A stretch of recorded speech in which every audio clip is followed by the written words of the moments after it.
Salam sehat sejahtera pemirsa setia Mata Ketiga. Mari bersama kita jelajahi peristiwa dunia.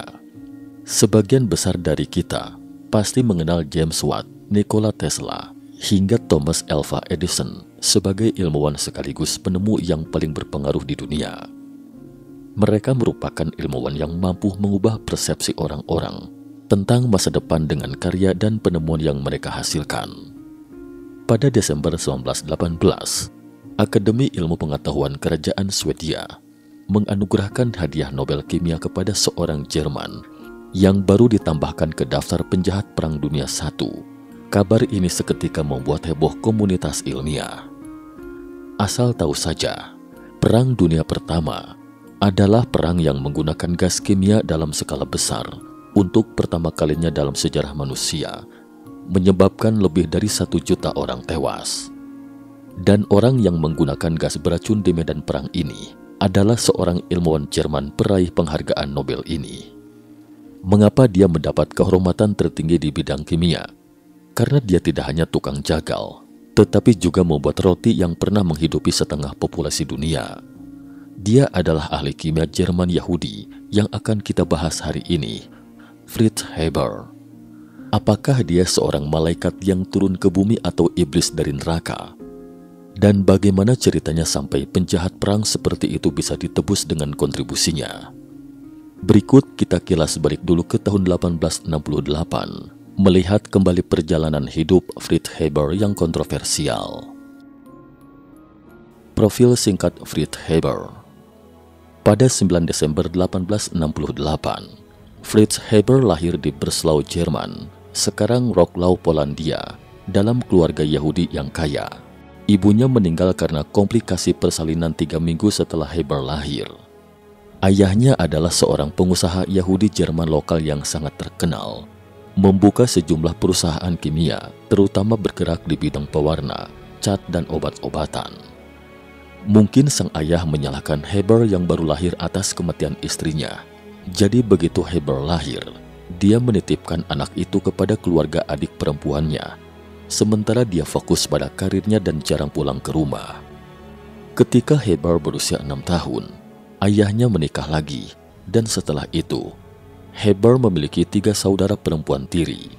Kecuali hubungannya yang buruk dengan ayahnya, hubungan Haber terjalin baik dengan anggota keluarga lainnya. Sebagai generasi kedua yang kaya, Haber sejak kecil sudah pintar dan suka belajar, apalagi keluarganya menjalankan bisnis kimia, sehingga tanpa sadar, ia sudah tertarik dengan pengetahuan kimia sejak kecil. Pada tahun 1886, setelah Haber lulus SMA, ayahnya ingin dia membantu di pabrik karena kelak dia bisa mewarisi bisnis keluarganya. Tetapi Haber tidak bersedia. Dia ingin melanjutkan studinya. Ketika itu, Haber kuliah dulu di Universitas Wilhelm, sekarang Universitas Humboldt Berlin. Setelah setengah semester, ia pindah ke Universitas Heidelberg di bawah bimbingan Robert Bunsen, ahli kimia yang menemukan unsur cesium 1860 dan rubidium 1861. Sejak remaja, Fritz Haber sangat menyukai sains. Ia seringkali melakukan penelitian kecil di kamarnya. Kebiasaannya itu membuatnya sangat jenius pada bidangnya. Alhasil pada usia 22 tahun, ia mendapat gelar doktor di bidang kimia organik dengan predikat cum laude di Friedrich Wilhelm University, Jerman. Pencapaian yang sangat tinggi di usianya yang masih belia. Terlebih bidang kimia organik merupakan bidang tersulit yang pernah ada. Ia menikah dengan seorang wanita bernama Clara Immerwahr, wanita pertama di Jerman yang menyandang gelar doktor dengan predikat cum laude dan juga merupakan ilmuwan.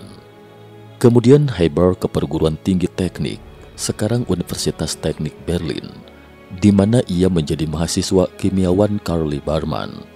Selama kuliahnya, ia melakukan banyak eksperimen kimia dan memiliki pemahaman yang sangat baik di bidang sintesis organik. Pada Mei 1891, Haber yang berusia 23 tahun menerima gelar doktor terbaik di bawah bimbingan mentornya Liebermann. Setelah mendapatkan gelar, Haber kembali ke perusahaan kimia milik keluarganya, mendalami bidang teknik pewarnaan.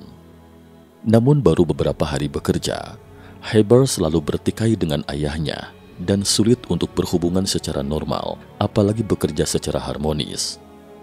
Karena tidak sanggup lagi bekerja di pabrik ayahnya dengan kondisi seperti itu, Haber pun magang di pabrik lain. Dikatakan bahwa praktek langsung di lapangan akan menghasilkan pengetahuan sejati. Setelah masa magang, Haber merasa masih kurang menguasai dalam proses teknis. Jadi Haber belajar kepada Georg Lung, profesor kimia teknis di Institut Teknologi Zurich, sekarang Institut Teknologi Konfederasi Zurich. Setengah tahun kemudian, Haber pulang dan kali ini perselisihan dengan ayahnya semakin tak terkendali. Haber yang selalu ingin memberikan kontribusi dalam industri kimia, memutuskan untuk meninggalkan bisnis keluarganya dan meniti karirnya sendiri untuk melakukan apa yang dia sukai. Pada tahun 1892, Haber menjadi asisten kepala Profesor Ludwig Knorr di Universitas Jena, Jerman. 2 tahun kemudian, di bawah referensi Knorr, Haber menjadi asisten peneliti Prof. Hans Bante di Institut Teknologi Karlsruhe. Selama bekerja di sini, Haber menunjukkan bakatnya yang luar biasa dalam bidang kimia, dan Bante mengusulkan agar Haber mempelajari dekomposisi termal hidrokarbon. Pada abad ke-20, terjadi permasalahan yang banyak dibahas oleh orang-orang Eropa pada saat itu, yaitu bagaimana cara mengatasi krisis pangan. Bakat luar biasa di bidang kimia. Tak lama kemudian, Haber menerbitkan makalah penelitian eksperimental tentang dekomposisi hidrokarbon yang menarik perhatian dunia akademik, dan Haber menjadi privat dosen di Departemen Kimia di institut tersebut. Pada tahun 1898, Haber yang berusia 30 tahun dipromosikan menjadi asisten profesor di institut tersebut. Tetapi dia tidak puas dengan kondisi saat itu. Dia terus belajar dan mengasah bakatnya. Seiring bertambahnya populasi dunia, kebutuhan masyarakat akan pangan semakin meningkat. Selain meningkatkan budidaya tanaman pangan pada lahan garapan yang terbatas, juga ada kebutuhan mendesak untuk meningkatkan hasil panen. Seperti kata pepatah, suburnya tanaman sepenuhnya bergantung pada pupuk. Artinya, agar tanaman tumbuh dengan baik, pupuk harus diberikan lebih banyak. Oleh karena itu, masyarakat pada saat itu sangat membutuhkan pupuk kimia. Pada abad ke-19, ilmu pertanian telah berkembang sampai batas tertentu. Inggris saat itu memimpin dalam mendaur ulang amonium sulfat dari kokas industri yang dapat digunakan sebagai pupuk dasar untuk tanaman. Sementara Jerman mengekstrak kalium klorida dari air laut untuk mengatasi penyakit tanaman. Dikenal sebagai bapak industri pupuk, Justus von Liebig menemukan bahwa nitrogen N dapat mendorong pertumbuhan tanaman dan meningkatkan hasil panen. Komposisi nitrogen udara sebesar 78% tidak bisa digunakan oleh banyak tanaman secara langsung. Untuk menyerap nitrogen oleh tanaman, nitrogen di udara perlu difiksasi, mengkonferensinya menjadi senyawa nitrogen yang mudah diserap. Sebagai contoh disintesis amonia dengan aktivitas yang sangat tinggi, amonia NH3 adalah senyawa nitrogen N+ dan hidrogen H.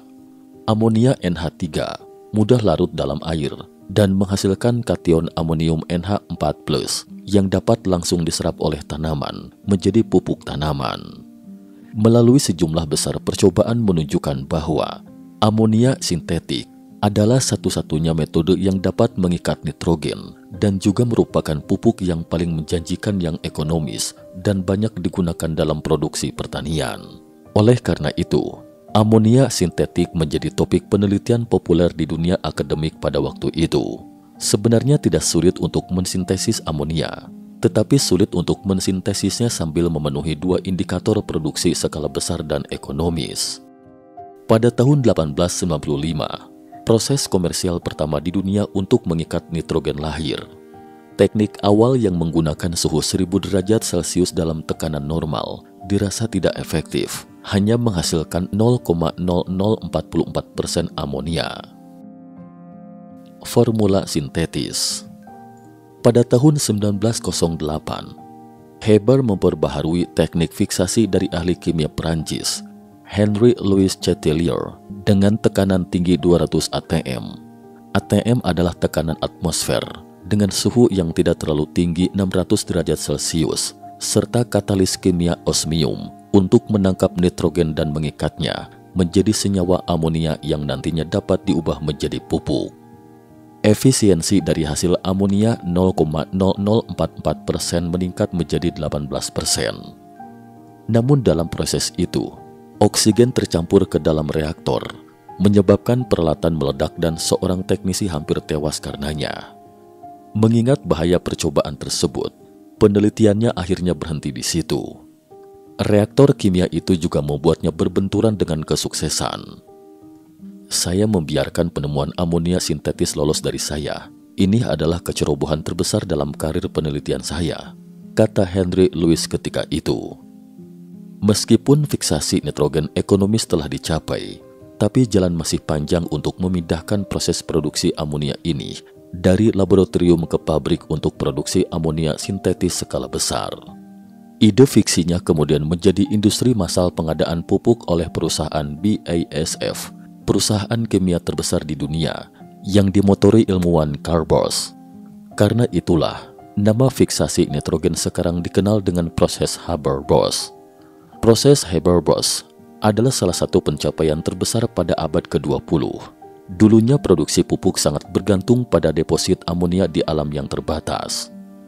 Sejak terobosan ini, pupuk dapat dengan mudah diproduksi dari nitrogen atmosfer yang melimpah.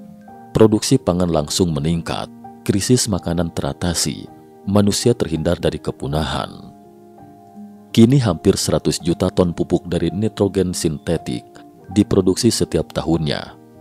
Bahkan stok pangan yang memberi makanan hampir setengah populasi bumi zaman sekarang diproduksi melalui proses Haber-Bosch. Populasi global meningkat dari 1,6 miliar pada tahun 1900 menjadi 7,7 miliar pada November 2018. Oleh karena itu, Haber juga dikenal sebagai orang yang menciptakan roti dari udara dan memberi makan separuh penduduk dunia. Jika bukan karena Perang Dunia Pertama, Haber akan menjadi ilmuwan hebat yang dikagumi, bukan ilmuwan kontroversial. Bapak perang gas beracun. Setelah berhasil memproduksi amonia, Haber diangkat sebagai direktur merangkap profesor di Institut Kimia Fisik dan Elektrokimia Universitas Wilhelm Berlin. Amonia sintetik ternyata sangat penting bagi Jerman. Amonia tidak hanya dapat dibuat menjadi pupuk nitrogen di bidang pertanian, tetapi juga dioksidasi menjadi nitrat NO3 dalam bidang militer, yang merupakan bahan baku penting untuk membuat bahan peledak. Sebelum realisasi produksi amonia buatan, di mana jika ingin mendapatkan sejumlah besar pupuk dan bahan baku peledak, hanya dapat mengekstraknya dari produk alami seperti guano atau tinja burung laut dan niter yang telah terakumulasi dari waktu ke waktu. Guano disinyalir memiliki banyak kandungan nitrogen sehingga dapat menyuburkan tanaman. Komunitas sains Jerman sangat menghargai pekerjaan yang telah dilakukan Haber. Maka pada 1953, Institut Kaiser Wilhelm untuk Kimia Fisik dan Elektrokimia berganti nama menjadi Institut Fritz Haber dari Max Planck Society. Ahli kimia sangat diminati selama Perang Dunia I. Alasannya karena Jerman bergantung pada senjata pemusnah massal sebagai bagian dari kampanye militernya. Secara khusus, senjata yang digunakan adalah senjata kimia dalam bentuk gas yang dirancang mengganggu sistem pernapasan, menimbulkan sesak napas hingga bisa menyebabkan kematian.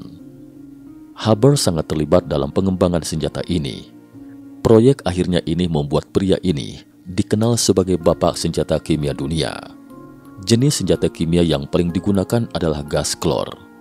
Dia tidak hanya membuat senjata gas yang sebenarnya, karyanya juga melibatkan pengembangan masker gas pertahanan dengan filter khusus.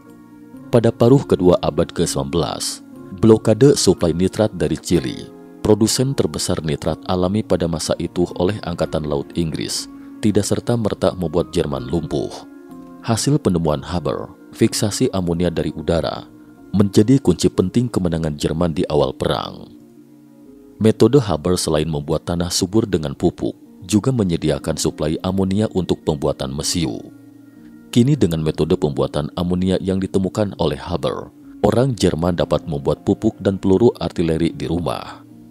Sekali lagi Haber melakukan sihirnya, membuat mesiu dari udara, dan dunia bersiap untuk sihir yang lebih mengerikan dari Haber.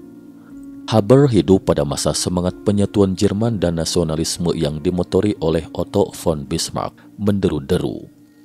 Ia sampai berpindah menjadi penganut Kristen, meninggalkan agama keluarga besar dan komunitasnya, Yahudi.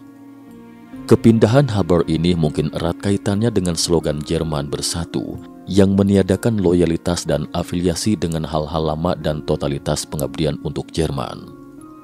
Konferensi kekristen memudahkan Haber melebur ke komunitas Jerman dan berakibat positif ke karirnya. Patriotisme Jerman semakin bergemuruh ketika Kaiser Wilhelm II melihat bahwa Jerman belum mendapat negara untuk dikolonisasi. Jerman terlambat 200 tahun dalam era penjajahan dan kolonisasi. Negara Eropa lainnya punya koloni untuk dieksploitasi. Inggris memiliki India, Perancis daerah Indochina dari Vietnam sampai Burma, Spanyol memiliki Amerika Selatan, bahkan Belanda, sebuah negara kecil memiliki Hindia Belanda yang luas. Semangat ini menular ke Haber. Kata-kata patriotisme semacam perdamaian untuk umat manusia dan perang untuk tanah air membuatnya menerima posisi tinggi sebagai direktur di Institut Kaiser Wilhelm untuk kimia fisik. Di sini, ia banyak mendedikasikan penemuannya untuk pemerintah Jerman yang sedang sibuk perang dan agresi militer. Pada tahun 1914, Perang Dunia Pertama meletus. Sel-sel patriotik fanatik Haber pun seketika dirangsang. Dia dengan aktif mendukung negaranya untuk melancarkan perang. Tak lama setelah pecahnya perang, Haber ditunjuk sebagai kepala gudang senjata kimia yang bertanggung jawab atas pengembangan dan produksi gas klorin, gas mustard, dan gas beracun lainnya. Meskipun sejak beberapa tahun lalu saat itu, Konvensi Den Haag menetapkan bahwa penggunaan senjata gas beracun dalam perang dilarang. Namun pada saat itu, medan perang darat tentara Jerman dan negara-negara sekutu seperti Inggris dan Perancis mengalami jalan buntu. Ada yang menganalisis bahwa faktor penyebab perang yang berlarut-larut adalah parit pertahanan yang tidak dapat diatasi di garis depan. Parit di sini mengacu pada perang yang kedua kubu bertempur pada posisi bertahan atau salah satu maju menyerang. Untuk mewujudkan perang kilat, Jerman memutuskan menggunakan senjata kimia untuk membersihkan parit dengan cepat tanpa satu tembakan. Jadi, Haber mengusulkan untuk menggunakan gas klorin yang lebih berat daripada udara untuk melancarkan serangan militer. Sampai di sini episode pertama hari ini. Nantikan sambungannya pada episode terakhir. Terima kasih atas perhatiannya.